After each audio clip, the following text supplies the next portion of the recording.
Welcome to another episode of SmarterAnesthesia, where we study smarter, not harder.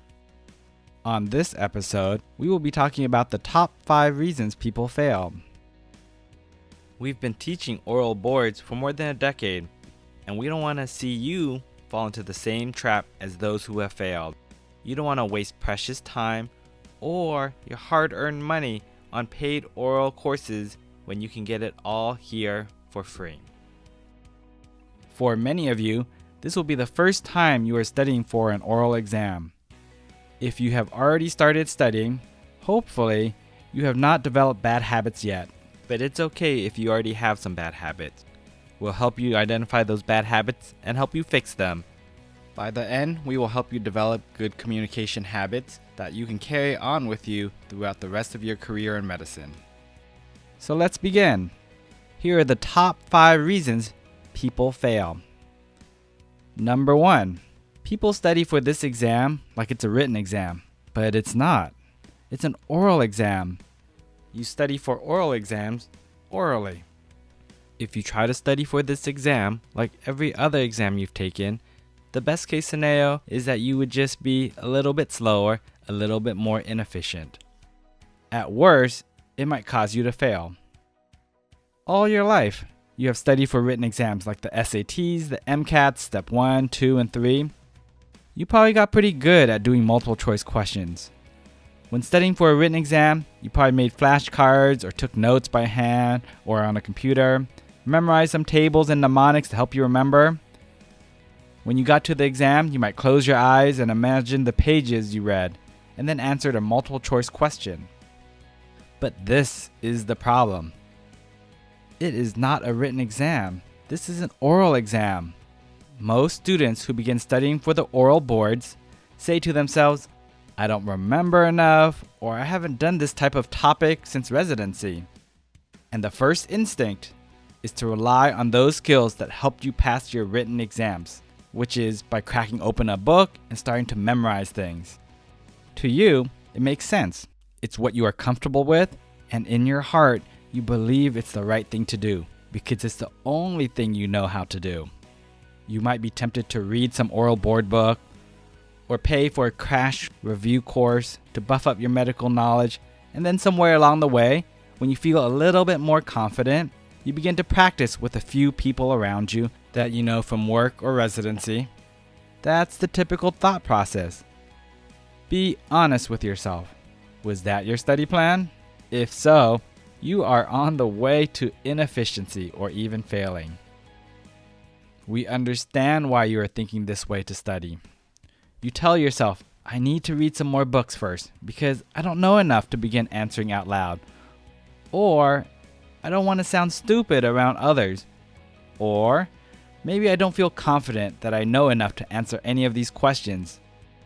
You are telling yourself and falsely believe it's a waste of time to practice questions with others because it's just a waste of time doing questions if you don't know the answer. That kind of sounds reasonable, right? Wrong. You might even be thinking, oh, I'll save these questions, so when I do know enough, answering these questions will go much faster. And that's the mindset for a written exam. And that's the mindset of someone who's on the path to failure.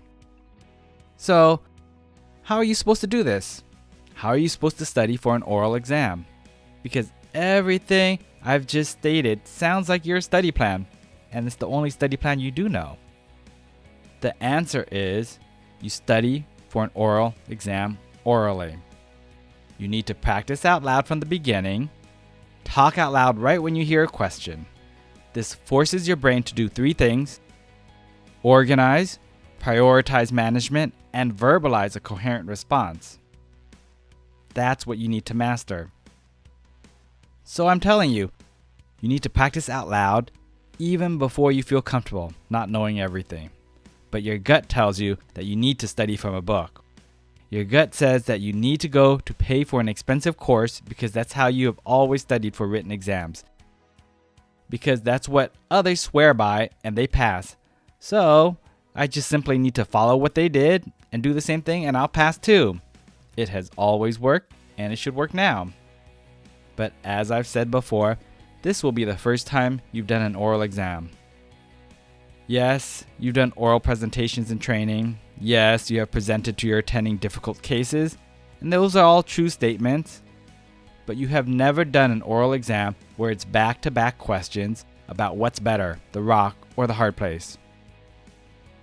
Many of you are probably thinking, why should I study out loud from the beginning, even though it makes me feel so uncomfortable? So let's use the analogy of studying for your driver's test. Think back to when you were 16 years old and you had to pass your written driver's test. For the written test, you probably had a teacher that taught you some of the rules in driver's ed. You probably opened up the DMV pamphlet, read all the rules of the road, memorized some key numbers like blood alcohol level. Maybe you Googled some practice DMV questions. At the end of that, you took a multiple choice written exam. Great, you passed your written DMV test, which is analogous to passing your anesthesiology written exam. Now, the next step is to do your driving test. Would you want to take your behind the wheel driving test if you have never practiced behind the wheel? The answer is obviously no, but why? Well, because driving is more than just facts about driving. You need to physically drive and train your brain to process the information you learn for the written test. You need to make sure your hands and feet are doing the right thing. With this analogy, you can clearly see that you need to practice what you're about to get tested on, which is driving. You don't read a book to pass a behind the wheels test. You have enough knowledge to understand the rules of driving, but if you don't practice driving and training your brain to develop the eye-hand coordination, it will be very hard to pass. When you study for a written exam, you are training the pathway from your eyes to your brain. If you are writing notes, then you are training the pathway from your hand to your brain. But that's not what you need for an oral exam. You don't need eye to brain or hand to brain. You need the pathway from your ears to your brain, and then the pathway from your brain to your mouth. It's a totally different skill set. Just like the written driver's test is a different skill set from the behind the wheels driving test. In an oral exam, you will need to train your mind to quickly organize, manage, and treat a complicated patient all within a matter of seconds. That is a different skill set than training your mind to recall random facts. For those who are educators and listening, recalling facts is the lowest level of Bloom's taxonomy. Synthesis and creation is a much higher level, but it's so much harder to create a plan than to simply recall a plan. That is why you need to train your brain from the beginning using the same skills you will need when you take the actual exam. You will need to train your brain to process complex situations so that when you get to your exam, those synapses will be ready to do what you've been training to do all along. Talking out loud from the beginning also sheds insight into a world you have not seen, the world of oral exam. Once you start practicing out loud, you will have a different mindset on how to tackle this exam, how to study for it, because you will quickly see how it uses a different part of your brain. That is 180 degrees from studying for a written exam. Instead of wasting time on memorizing the mechanism of action of propofol, which is very important for a written exam, you start to see that it's more important for an oral exam to compare and contrast why you would use propofol or etomidate in a case. When you start to study out loud, you start to understand that it's more important to understand the why of doing things instead of the what. Meaning, I chose to do a rapid sequence induction because I am concerned about aspiration. That is much more important than what are the medications that I would use for rapid sequence induction. That's the why instead of the what. On the oral exam, the reason you choose a certain plan is much more important than the random facts. The examiners want to know that you have the clinical insight to make difficult decisions with whatever limited knowledge you have, instead of testing to see if you are a walking encyclopedia. Yes, they will ask obscure medical knowledge questions, but that's just to make you nervous. I know, you probably still feel very hesitant to study out loud with a partner before you open a book. So let's paint out a picture of the worst case scenario when you do this out loud with a partner. You may not know the answer, or you may not remember the topic, but that is okay. It's an opportunity. It's an opportunity for you to be creative, draw upon any knowledge, and string it together to MacGyver a solution because you need to take care of this patient in front of you. The expectation in real life and on this exam is that if you don't know something, you will still take good care of the patient. So by practicing out loud, you will get comfortable with not knowing the answer, but still being able to demonstrate some knowledge or some way to handle this.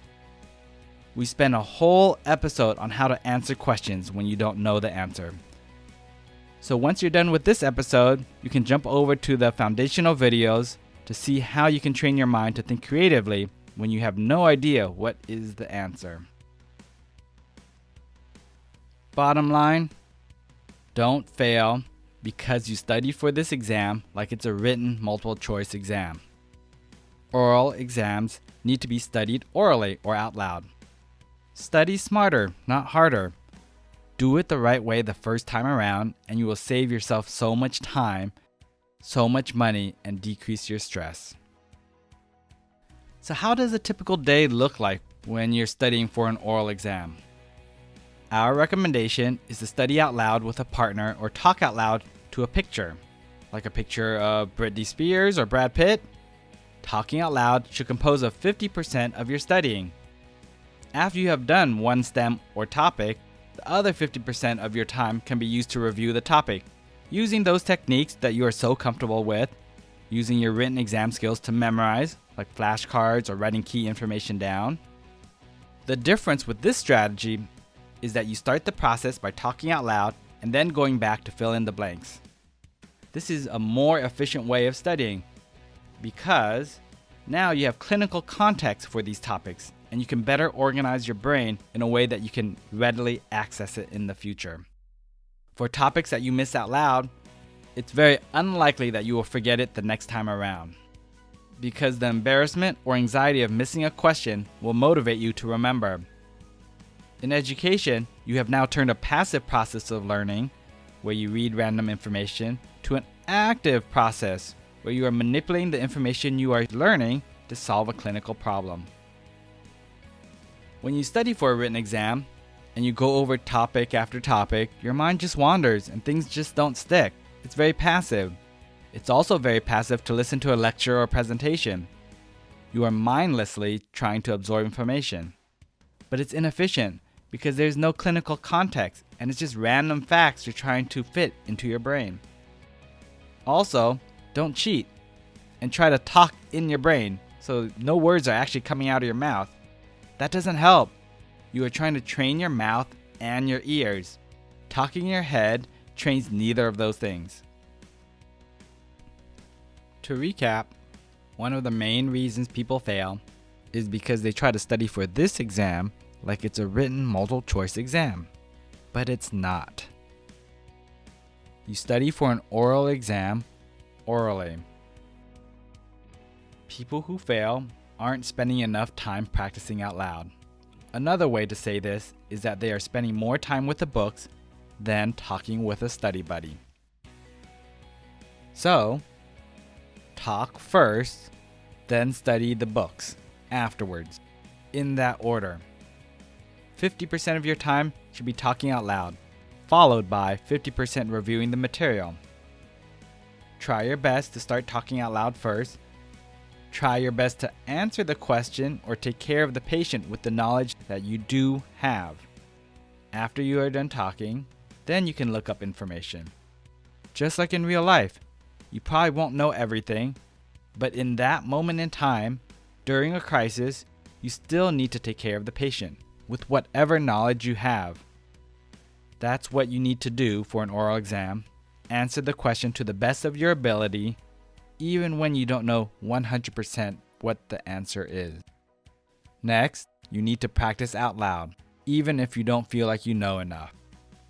study for an oral exam orally. For an oral exam, you need to organize, prioritize management, and verbalize the answer. For written exams, you are training your eye to brain to hand pathway. But that won't help you here. You need to train your ear to brain to mouth pathway. That's the pathway for oral exams. For written exams, the focus is on the what. In other words, the facts. For oral exams, the why or clinical reasoning is much more important. Study smarter, not harder. To study for an oral exam, you need to practice orally. People think this is a written exam, and studying the wrong way is the number one reason people fail. The second reason people fail is that they procrastinate. And procrastination actually has a few meanings. You can dedicate 2 to 6 months to studying, but if you studied the wrong way, you actually didn't study. This goes back to reason number 1 why people fail. This is an oral exam. You need to practice orally. So although you may have spent 2 to 6 months, quote, studying, what you called studying didn't count or didn't help because you studied the wrong way, wasting your precious time. You think, I'm starting early. No way am I procrastinating. Nope, it's still procrastination if you wait too long to study out loud. You are trying to develop good communication habits, good sentence structure, good organization, and all these things take time. Once you have figured out the pattern to answer questions on the oral boards, everything else will fall into place. As we mentioned, this isn't a written exam. You can't cram knowledge in your brain. Your goal is to speak better, and that takes time. You need to break whatever bad habits you have and develop good habits. So you might be wondering, how much time do I need? That's a tricky question because most of you will probably be working, and it's really hard to squeeze in study time if you are working. It's even harder to coordinate with your study buddies if both of you work. In general, you probably need 2 months total. 1 month might be a little too short, and panic starts to set in if you don't have enough time, and it's very hard to study when you are nervous. It can be done in as short as 2 to 3 weeks, but it's difficult. Our students who did it in 2 to 3 weeks dedicated 8+ hours a day to catch up, so they just had dedicated vacation time to just study out loud. These students had a personal SmarterAnesthesia coach and checked in every day so that they could maximize their learning potential. I don't recommend this approach, but it's possible if you are in a crunch. Bottom line, start early, develop good speaking and listening habits so you don't have this unnecessary stress of a time crunch. One more thing about procrastination and time management. For this exam, you need to front load your efforts. Spend more time at the beginning trying to train your ear to brain and brain to mouth connections. Spend time on perfecting your sentence structure and how to organize your answers out loud. After you're done with this episode, hop over to the next video on foundational techniques, where we teach you the basic answering format that can be used for the majority of questions. We also cover how to tackle induction questions. Complicated, long questions like, what is your differential and what would you do next? It's really tough to answer these questions if you don't have a clear, concise way to organize your thoughts. In summary, don't waste your time studying the wrong way. It's not a written exam. Start early, study out loud, and front load your efforts. Developing good communication habits take time. Last-minute stress may have helped you memorize random facts, but certainly it will not help you for an oral exam because any information in your brain that's loosely stuck is very hard to access on the fly. You will need at least 2 to 4 months of good quality studying for this exam, which means studying out loud. Procrastination is the number 2 reason people fail. Reason number 3 people fail is because they do not have a study buddy, or they don't get one early enough. What's a study buddy? That's someone who's scheduled to take the exam just like you. The reason this is important is because they are equally motivated to study as you. On the episode labeled, "What are good study buddies?" we take a deeper dive into good and bad study buddies. We also discuss creative ways to find a study buddy in case there's no one around you. So why is having a study buddy such a big deal? You might be thinking that you've always studied alone and you've done perfectly fine. You might be thinking that you've always studied alone and you've always done perfectly fine. Once again, this isn't a written exam. You need to train your brain to hear the questions and then train your mouth to say the answer out loud. It's the see one, do one, teach one method of learning. First, you can hear the other person's speaking style, then you do it yourself. The highest level of learning is when you are teaching someone. You probably know from experience that when you can teach someone, you have mastered the material.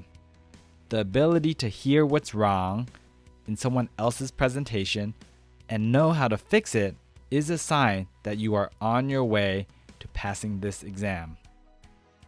Having a study buddy gives you the unique opportunity to be an oral board examiner. You'll soon realize what's important when you listen to someone answer. You'll hear how easy it is to get lost in long-winded answers or how easy it is to hear when someone is trying to BS you. When you give exams, you'll start to understand what they are looking for. Having that understanding is fundamental in helping you speak better yourself. Once you hear what competence and confidence sounds like, it'll be easier for you to adapt that style of communication so you will do better. Feel free to check out our section on oral board cases to hear a sample of how it's supposed to sound. It'll give you an idea of the speech pattern you will need when you answer questions and how to be efficient. Why reinvent the wheel and figure it out yourself? Study smarter and borrow the techniques we have developed for you based on decades of teaching oral exams. Don't procrastinate. Find a study buddy ASAP. Find as many study buddies as you can and book a time to meet. Put it on the calendar because that will light a fire in you to study. Scheduling study time with a study buddy will help you stay on task and prevent you from procrastinating.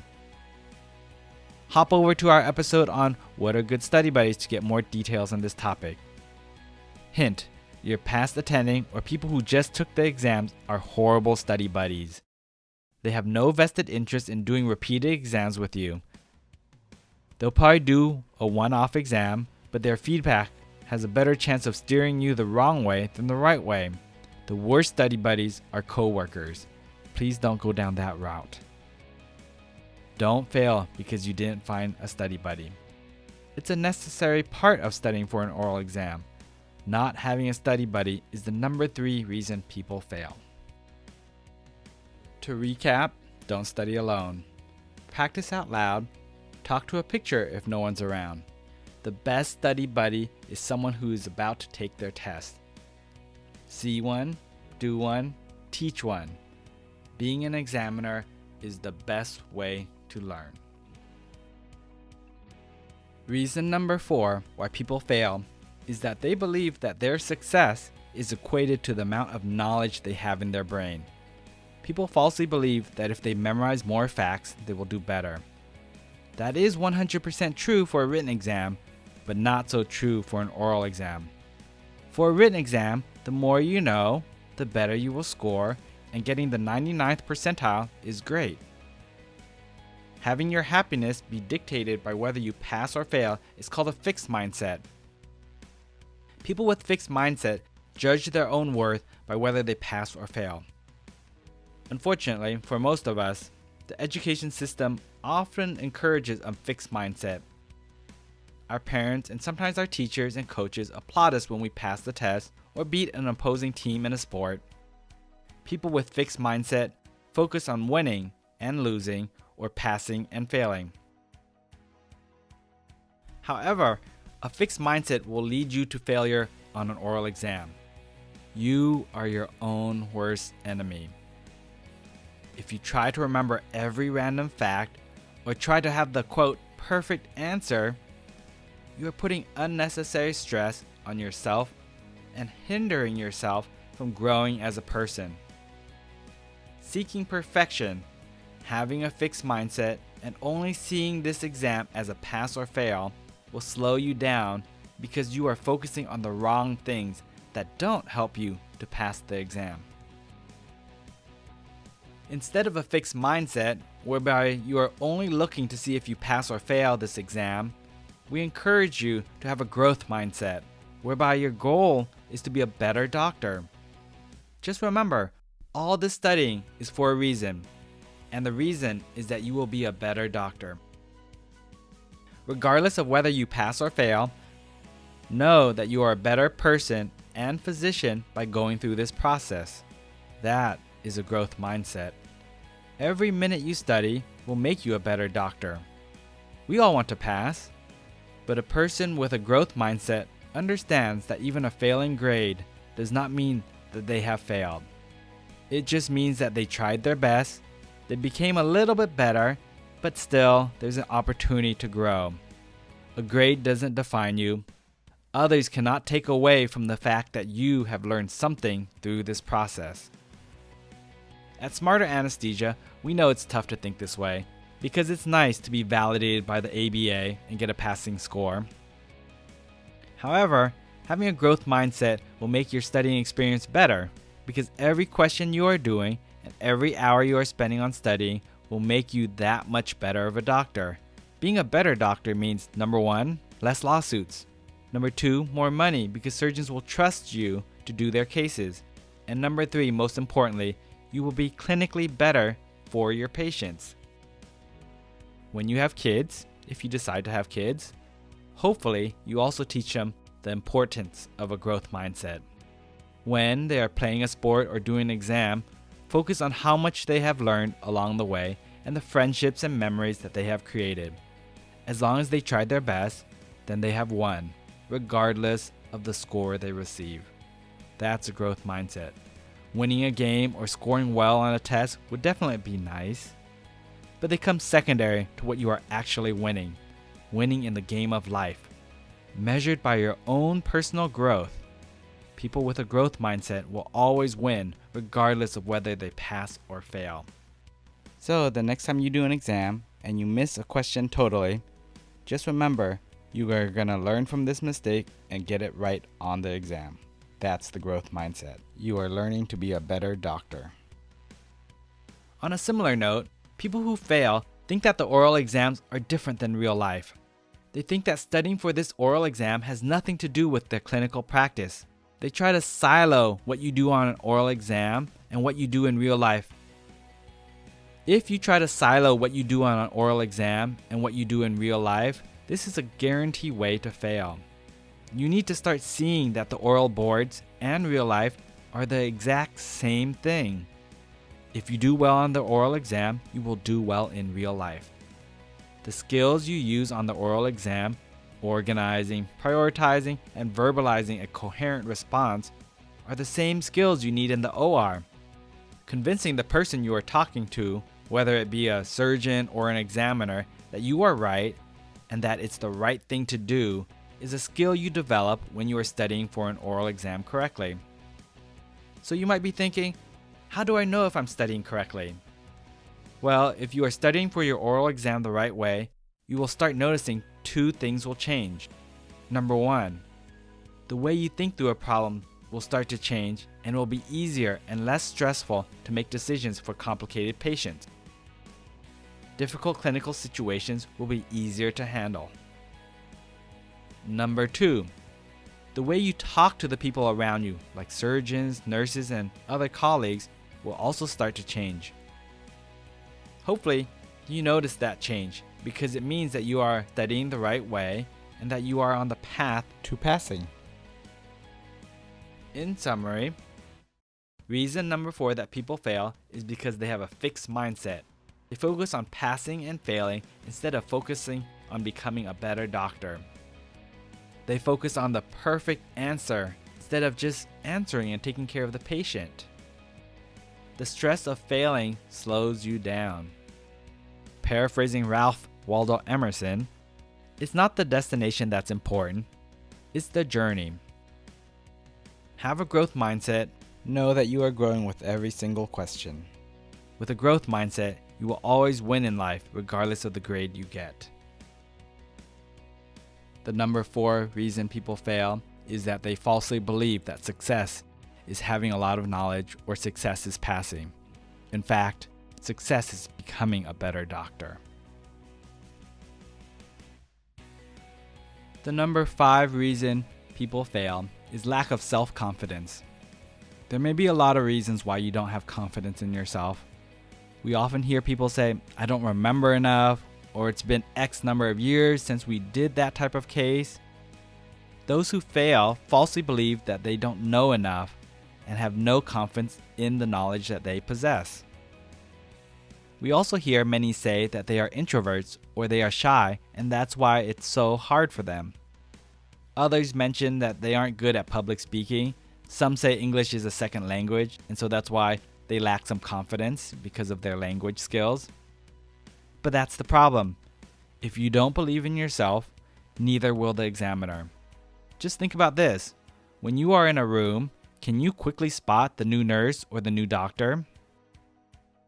Can you tell when someone is nervous or is BSing you?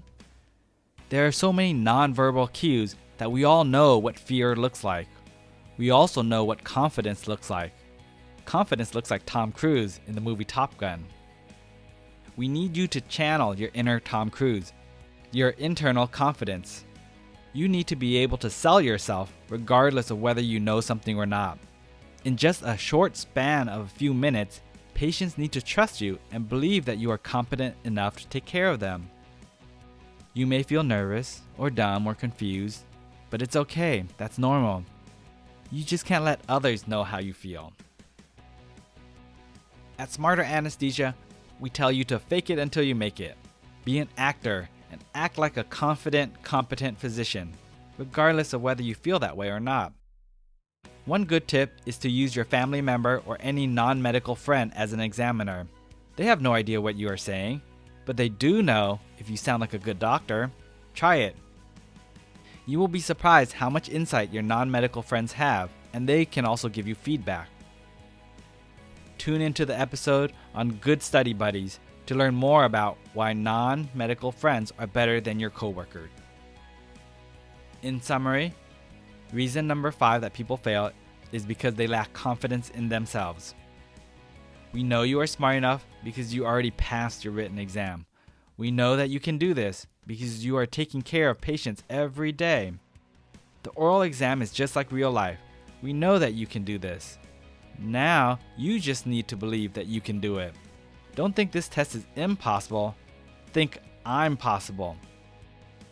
And if you still don't think you got it, fake it until you make it.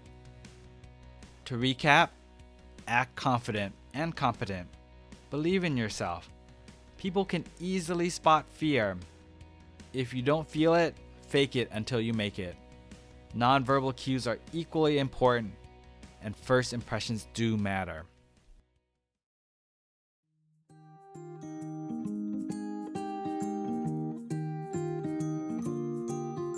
That's it for this episode.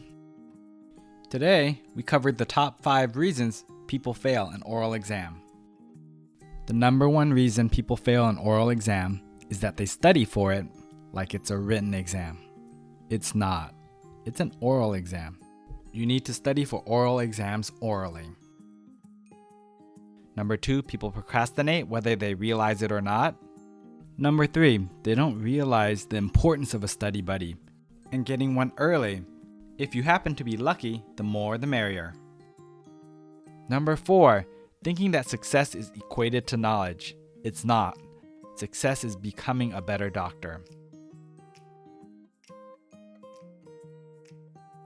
And number 5, people have lack of confidence. Alright, that's it for this episode. If you found this session helpful, hit the like button and subscribe to get notification when we release new episodes. Feel free to email us at SmarterAnesthesia@gmail.com anytime. We're here to help you. We offer a 15-minute evaluation, give you customized study tips, and help point you in the right direction. It's all free, just like this podcast. Alright, let us know what you think. Continue to email us feedback and suggestions, and we will continue to improve this community. Until next time, study smarter, not harder, from your host of Smarter Anesthesia. Talk to you soon.